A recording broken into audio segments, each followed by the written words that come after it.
This is Ray. Hope that you, your family, friends, and loved ones are doing well, staying home and staying safe. Today is Saturday, January the 30th, 2021. And for me, another day of social distancing. I'm going to record this video. I didn't record the last week because I was having a lupus flare. And in particular, some of the symptoms I had a sore throat, had a swelling in my forehead, stomach aches, just normal lupus stuff. I was just thinking about this year and some of the goals that I have, because I'm not one that can say that I've been someone who has set goals or made goals my priority. I've just kind of been fortunate to be good at some things, which has helped tremendously in my career. But now I'm getting more diligent about sticking to my goals. So if you don't know my story, back in May of 2019, I was diagnosed with lupus. I was in the hospital for a period of about 23 days. And in May, of 2019. And during that time, I actually thought I was going to die. There was a time when a respiratory doctor came in and said he was going to put me on life support if my oxygen saturation didn't go up. And they gave me aggressive treatments. I was having breathing treatments, I want to say every 3 hours or so. Giving me this nasty stuff I had to breathe in, as well as had me on high flow oxygen for a period of time. Fortunately, I was able to recover from that, and they gave me all sorts of medications and treatments. I had a blood transfusion at that time. That was the first time I ever had that. I had I can't remember the name of it. Thoracentesis, where they pull fluid from around my lungs. And I had infusions. I had a transfusion after that as well. I had a lot of procedures, but anyway, during that time I was very scared. Didn't know what I was gonna do, and because I thought I was gonna die, I was like, well, not so be it. But I did make it past that. In September, at the end of August, I moved back east to be closer to family.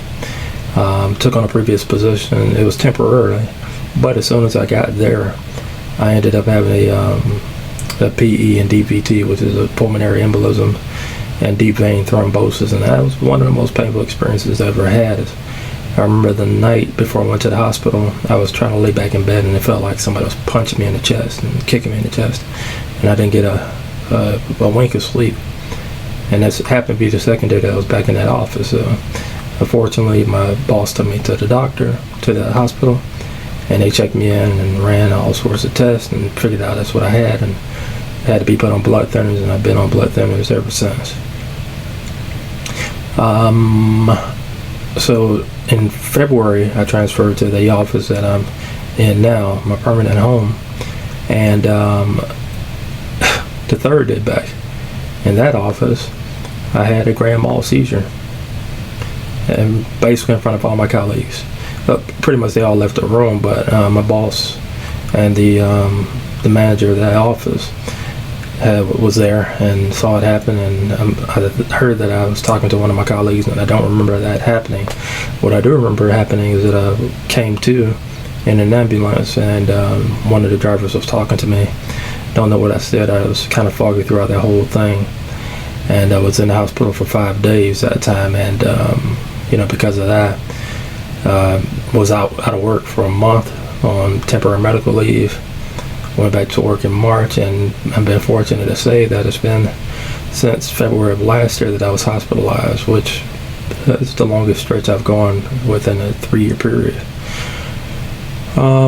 As you can imagine, a hospital isn't free. All these medications and things that aren't free. I do have a medical plan with my job, and even with that, I came out of pocket within two-year period about between $10,000 and $12,000. I figured out of pocket. And on top of that, moving across country last minute, all that was very expensive, and I was able to get my final medical bill paid at the beginning of this month. I'm glad to say. Of course, because of it's a new year, I've got a new deductible that I have to meet, and hopefully, I don't know, if I meet the deductible, that's okay, but I don't want to meet my out-of-pocket maximum again if I, could choose not to. I'm definitely going to set up my scheduled appointment soon. I need to have some labs done and check and see that everything's looking good. I'm down to my lowest dose of prednisone, which is 5 milligrams. I'd rather be off of it completely if they have hydroxychloroquine and a few other medications. So it is what it is. But back to goal setting.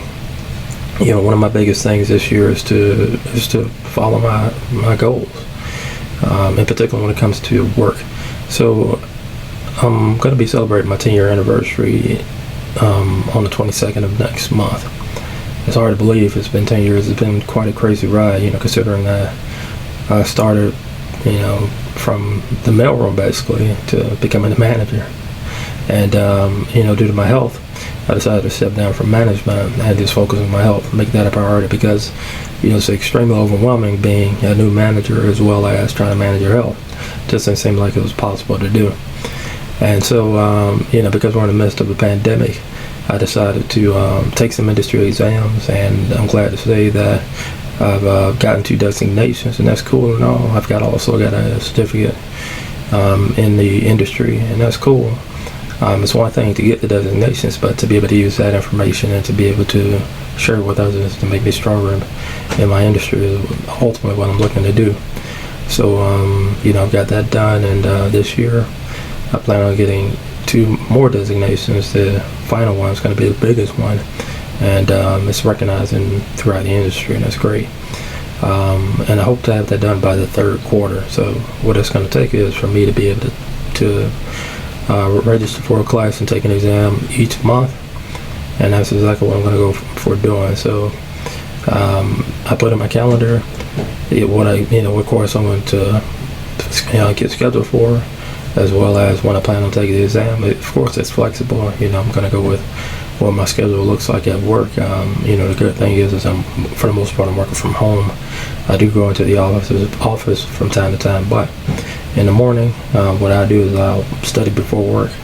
I'll take my first set of medications at 5 a.m. So from 5 a.m. to 6 a.m. I study, have breakfast, and take some time off, prepare for work. So even if I do go into the office, I'll leave the house around 6 a.m. or so, and then go and run some errands, maybe do some grocery shopping, get some lunches up or something like that. And then throughout the day, I generally don't study. If I have a little bit of time, I might jump in there and study part of a section, and that's about it. And then after work is when I'll study, for about an hour or 2, and do that throughout the weekdays, and then on the weekends, spend the entire weekend studying for it. So I'm preparing to take my next course next month. So this weekend I'm just going to read the table of contents, kind of plan ahead, see what study schedule might work best for me. February also generally isn't the busiest month for us in my industry, so I could probably get it done, knocked out in 2 to 3 weeks, and have a week off before I take my next course.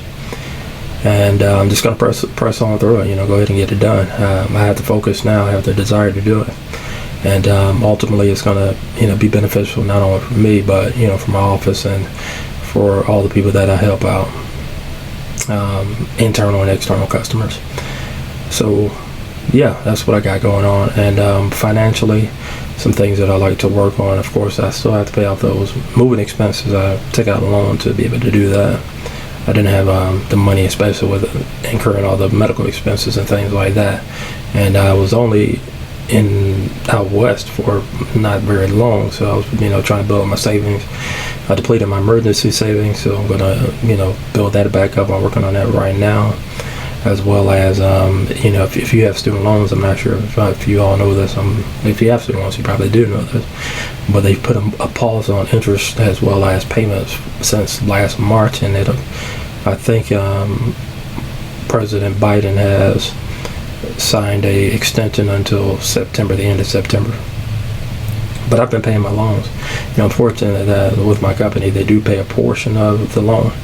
And then, so, the regular payment that I was making, I continue to make that. And it's allowed me to pay off two of the smaller loans. I've still got quite a bit of it to pay. And then I think by summertime, I'm going to have another one of the loans paid. And then leading up into September, I may have a fourth loan close to being paid off, which is great. I wish they would do this all the time. Maybe put a pause on interest and student loan payments for a year. I'm sure they can afford to do that and allow people to pay whatever they can and however they want to pay it. But that's another story for another day. Just thinking back to these past 2 weeks and the lupus flares, it's very depressing. I'm, dealing with depression. I hardly talk to anybody about it.